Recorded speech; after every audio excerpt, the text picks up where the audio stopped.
adalah pahlawan nasional Indonesia yang lahir di Wardobiak pada tanggal 10 Oktober tahun 1921 dan wafat pada tanggal 10 April 1979. Frans terlibat dalam konferensi Malino pada tahun 1946 yang membicarakan mengenai pembentukan Republik Indonesia Serikat sebagai wakil dari Papua. Frans Keiteko adalah seorang politikus Papua sekaligus nasionalis Indonesia. Ia menjabat sebagai Gubernur Provinsi Papua keempat pada tahun 1933. Frans secara anumerta dinyatakan sebagai pahlawan nasional Indonesia atas usahanya seumur hidup untuk mempersatukan Irian Barat dengan Indonesia. Perjuangannya untuk tanah Papua sangatlah besar, di antaranya pada 31 Agustus 1945 ketika Papua masih diduduki oleh Belanda. Ia masuk salah satu orang menegakkan eksistensi Republik Indonesia dan orang pertama yang mengibarkan bendera merah putih dan menyanyikan lagu Indonesia Raya.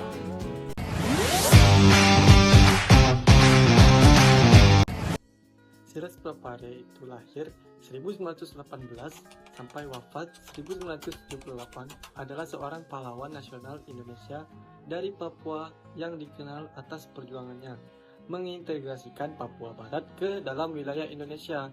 Lahir di Serui, Papua, ia awalnya profesi sebagai perawat, namun kemudian aktif dalam gerakan kemerdekaan. Pada tahun 1945, Silas mendirikan Partai Kemerdekaan Indonesia Irian untuk memperjuangkan pembebasan Papua dari penjajahan Belanda. Ia memainkan peran penting dalam diplomasi Indonesia, terutama dalam persiapan penentuan pendapat rakyat PPRA 1969 yang menentukan Papua sebagai bagian dari Indonesia. Atas jasa-jasanya, Silas Papare dianugerahi gelar pahlawan nasional pada tahun 1993.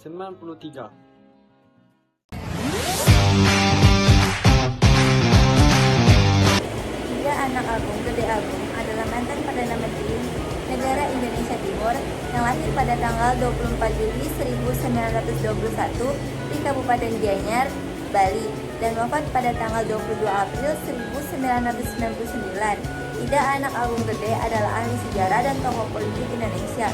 Di Bali, ia juga berposisi sebagai Raja Gianyar menggantikan ayahnya Anak Agung Ngurah Agung.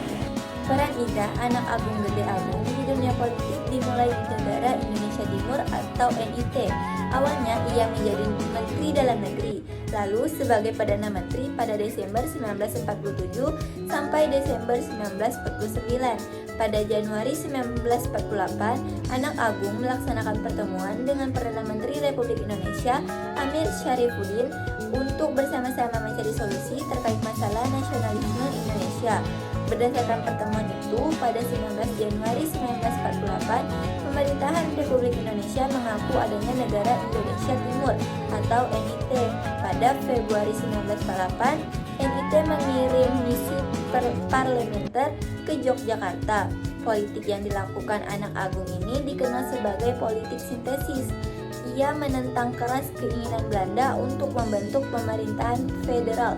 Sikap dukungan Anak Agung terhadap Indonesia pun semakin terlihat saat Belanda melancarkan agresi militer II pada 19 Desember 1948. Untuk menentukan proses pada aksi itu, Anak Agung langsung mengundurkan diri dari jabatannya sebagai Perdana Menteri Negara Indonesia Timur. Ia diangkat kembali pada 12 Januari 1948 sebagai Perdana Menteri Negara Indonesia Timur.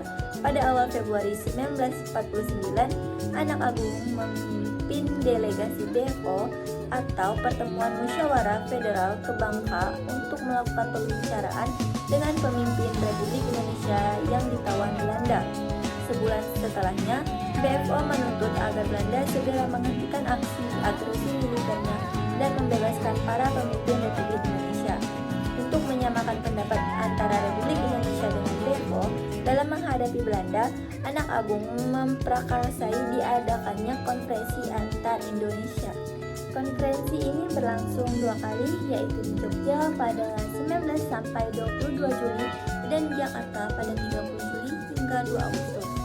Dalam konferensi ini dicapai kesepakatan di mana bendera negara tetap merah putih dan lagu kebangsaan Indonesia tetap Indonesia Raya. Lalu disepakati juga untuk membentuk Angkatan Perang Republik Indonesia Serikat. Perundingan konferensi meja bundar terjadi pada 23 Agustus sampai 2 November 1949. Anak Agung menjadi wakil ketua delegasi BEPO sekaligus ketua delegasi negara Indonesia Timur.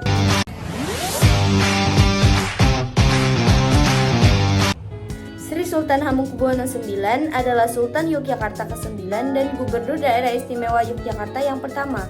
Ia merupakan Wakil Presiden Indonesia kedua yang menjabat pada tahun 1973 sampai 1978. Ia lahir di Yogyakarta pada tanggal 12 April 1912 dan Sri Sultan Hamengkubuwono IX meninggal dunia di Washington DC, Amerika Serikat pada usia 76 tahun.